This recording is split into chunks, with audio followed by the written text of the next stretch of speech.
Bible? Sinners! All you sinners! Ooh, fun. We're gonna have fun. Don't worry. This is fun. And I was noticing, I was flipping through, and I was realizing there's not one sex story in the Bible.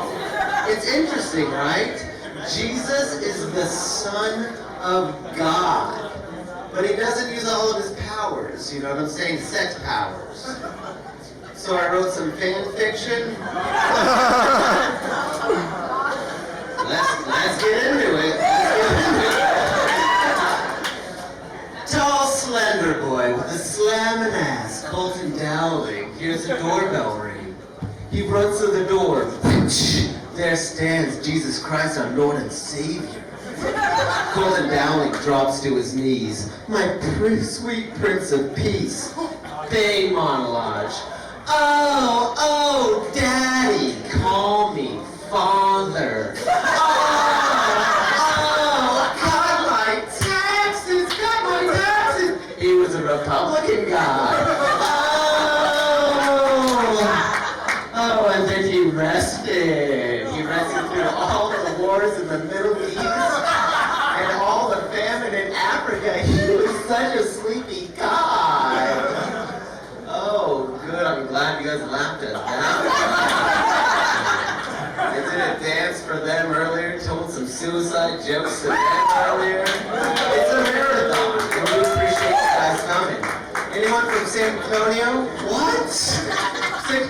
She just can't get off unless she knows where she is. She just like, tell me where we are, tell me where we are. He's like, in a public restroom. She's like, no, in our relationship. Where are we at in our relationship? She's just like, I'm ready for the conversation.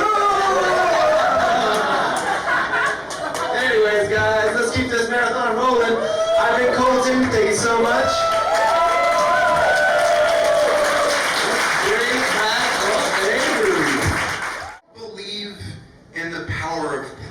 I don't believe that it does anything, not because I doubt religion, but because I believe in the free market.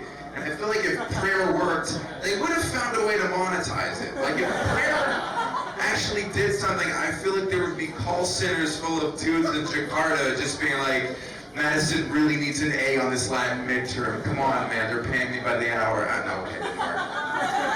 Didn't work, but that's why we try stuff. What else can we end on? I'll go back to my girlfriend. One thing that's been interesting, my girlfriend is kind of so this has been weird for me, she's a jock. And I didn't know what that meant. And what that means is that the intensity she has for sports secretly seeps over into other things. Like, this is very personal, but recently she told me she doesn't like the 69 because she takes it too competitively. Guys, how great of a mental image is that? Of just like, all right, let's do this. First one to come is a queer. It's like, whoa, that is really hot. You're probably gonna win. My money's on you. You're my horse in this race, slugger. Hey, thank you guys so much. This is a marathon. I know it's exhausting. We need breaks. We go outside, smoke a cigarette, get a drink, but the sound carries when you're at the bar. It carries when you're at the bar. So, if you are keen to talk outside about the great fucking comedy you're seeing, please do. If not, you'll get an angry queen yelling at you. And it's this angry queen. What's up? Good. About 4 people. I'll take that. If I see a friend wearing a shirt that I like, I'll tell him I like that shirt. But the next time I see him wearing it, I like to think that he wore it for me. You know? So my compliment's gonna be a little more passionate this time. I'm gonna be more excited when I see him. I might be like, you know I like that shirt. You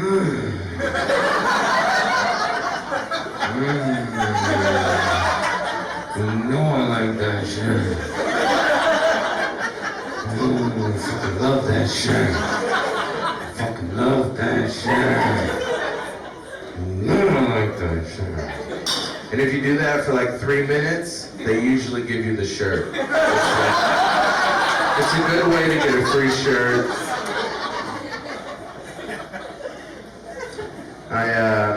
I recently saw that they're making a new Mission Impossible movie, which I'm not a fan of. I don't like that franchise.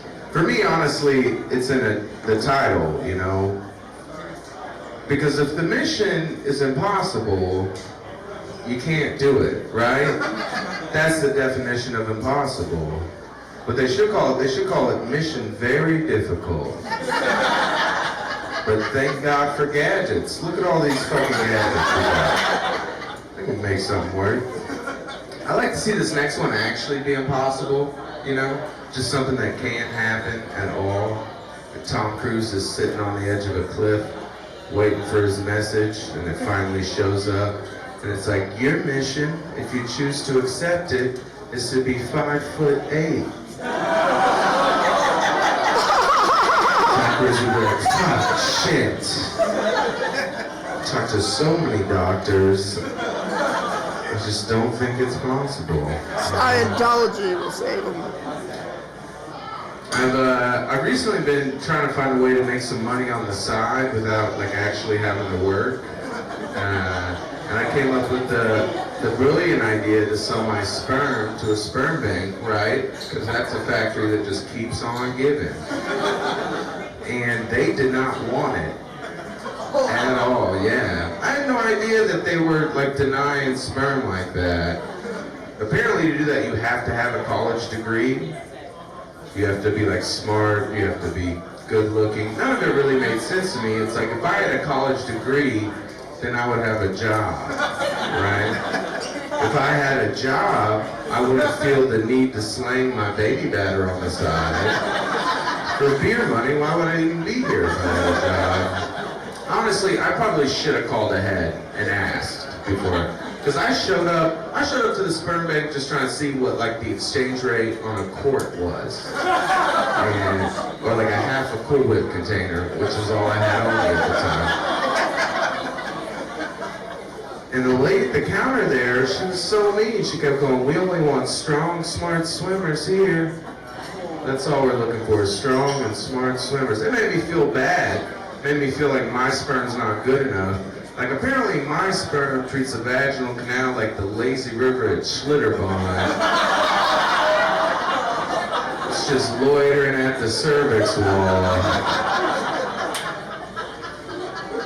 Move along, boys, no loitering. You fellas got degrees? Let's go, move along. I don't know what character that is. It's an old-timey vagina cop walking the beat. I'm sure he exists somewhere. I have a cat that I love a lot. Yeah. I like that reaction. His name is Wallace.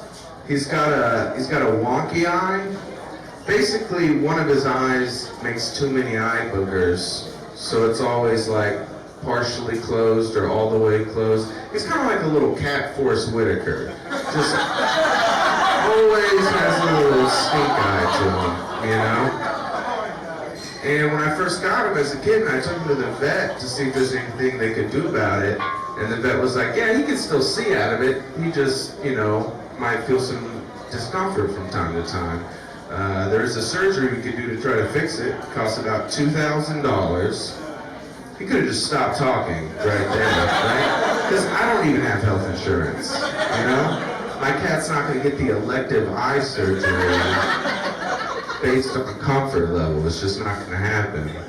But the vet didn't stop there. He kept going. He said, and due to the nature of the surgery, there's a high risk for complications and or permanent damage.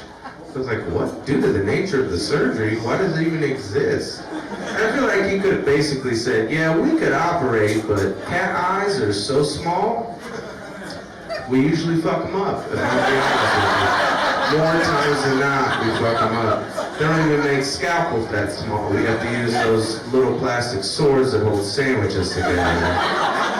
It's not easy to sanitize those things. All right, thanks, guys. I'm Zach. We've seen this asshole 5 minutes ago. Like, I get it. I'm doing time too, but I'm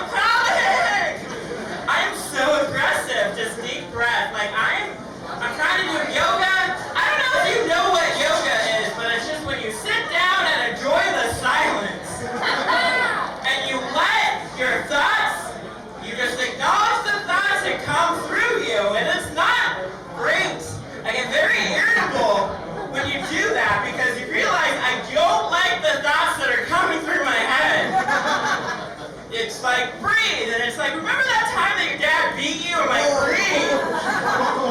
Remember that time where your mom gave everybody ice cream but didn't give you ice cream because you didn't make your bed? Then you did a better person, you know, if you made the bed. That's where I'm at, just breathe. I feel like collectively we just need a big breath, just like, thank you so much, guys. I'm trying to make friends here in Austin. I went on the, what's it called? I went on meetups. We know what meetups groups are, right? Like all the meetups. Like I went here in Austin, I'm like, oh, I was reading all the meetups. I'm like, this place is very autism friendly. You know, like all the meetup groups, like autism walks around the park, autism karaoke night, autism comedy hour. And then I realized I was just drunk reading Austin wrong. Like it makes sense. Like I didn't, even in this group, I went to naked yoga. Yeah, and then what was even more intimate than naked yoga was a cuddle party. Yeah, I went to a cuddle party. It was a yoga studio, so it was expensive. It was $15. There was a cuddle cover. And alliteration, I know, but like, it was weird because she was so... We were cuddling, there was this woman, let's call her Color Commander Amy. She was all like, you guys have, like, this is all about consent. It's all about consent. Also, it was way before the Me Too movement, but like, she was on point. Anyway, it was all about consent, and it was like, you have to ask what you want, and if a person doesn't want to give it to you, you just ask somebody else. So I went and asked this guy, like, hey, can I put my hand on you? And he's like, I'm from San Francisco, you can put your hand anywhere.